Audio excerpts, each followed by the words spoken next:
Hey, what's up? How you doing today? I'm going to show you how I tuned up this NorthStar 12 volt 5.5 gallon per minute pump.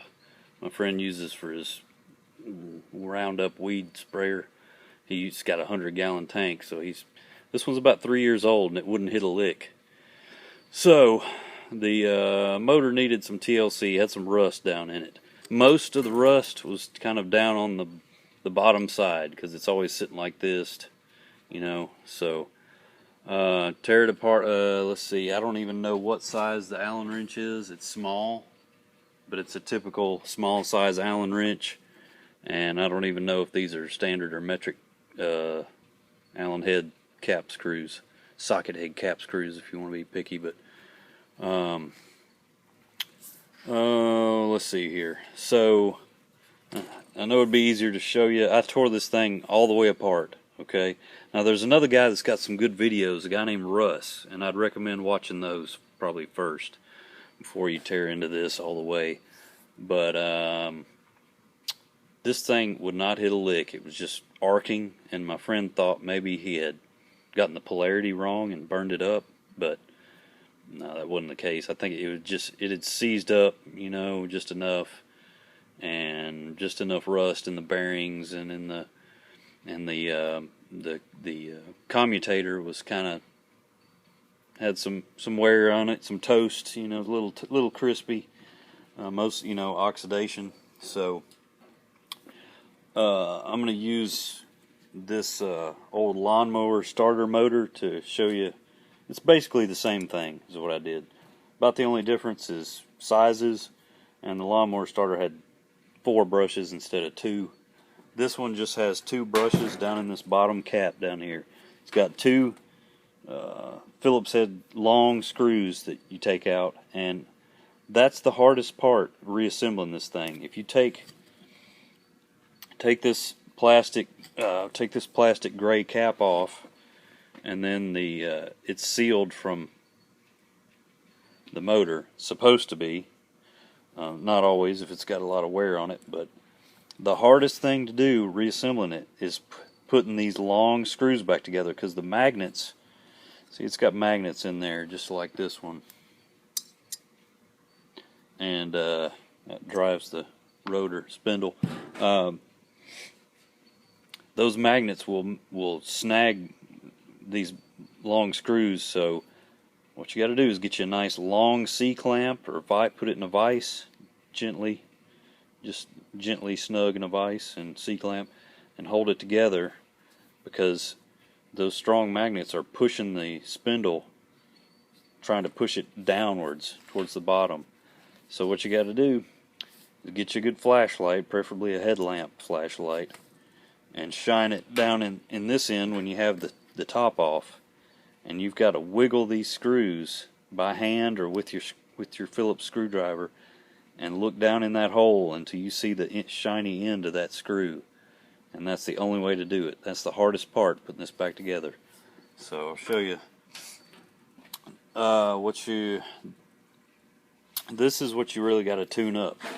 See this commutator? That's where the brushes contact, and it arcs a little and it gets hot, so that's from heat and oxidation.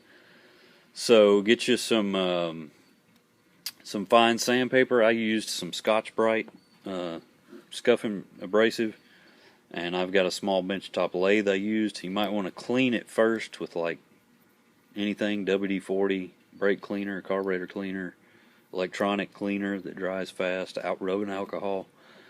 And then if you don't have a lathe, like a lot of people don't, you might get away with using a drill press. You can chuck up on it in your drill press good and snug, and then shine this thing, get it nice and shiny. It's going to be, copper finish. And if you don't have a drill press, I guess you could gently clamp a hand drill in a vise and do it that way, or you could just probably do it by hand. But just get it good and shiny.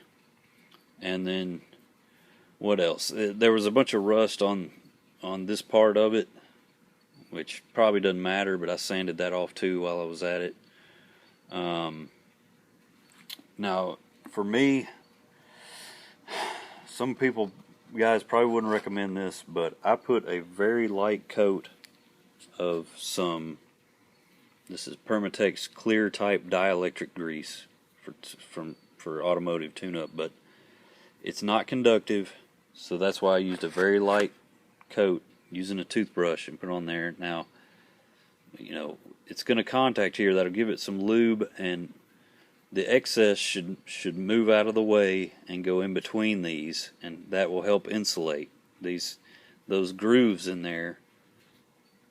Have to be separate and insulated from each other, so that'll help. But so anyway, testing it so far, it's run fine without the pump on top, with just the motor. I let it run for 15-20 minutes, at least. Maybe it might have been 25 minutes I let run, and then I just put the pump back on and tested it, and it sounded great. It was sucking my hand on the suck side, intake side, and that should be about it, man. Now see, look, this here, if you've never fooled with brushes before, this is just an old piece of steel coat hanger, but look, it's a little bit springy.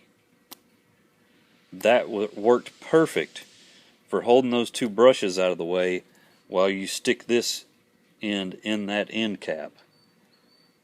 It worked perfectly. So you can do that, something like that, and use it like a small pocket screwdriver if you can get one in there onto the commutator and then move the other one out of the way and slide it in. But that's it, man. That's all there is to it. Throw you a little bit of really good grease on either end for the bearings. You can pack it in the top. This top has a nice big bearing. I popped the cover off, which deformed it a little bit, but I packed some grease, good red grease down in there, and popped it back in. For the screws and the surfaces where there was rust, you'll want to wire brush that out and blow it out with compressed air. And I used some good anti-seize compound on all the screws and the end caps where it was rusty. And that's about it, man.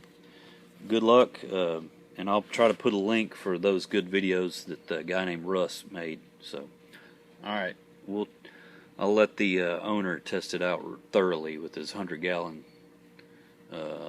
carcinogen sprayer. All right, take care. Have a good one.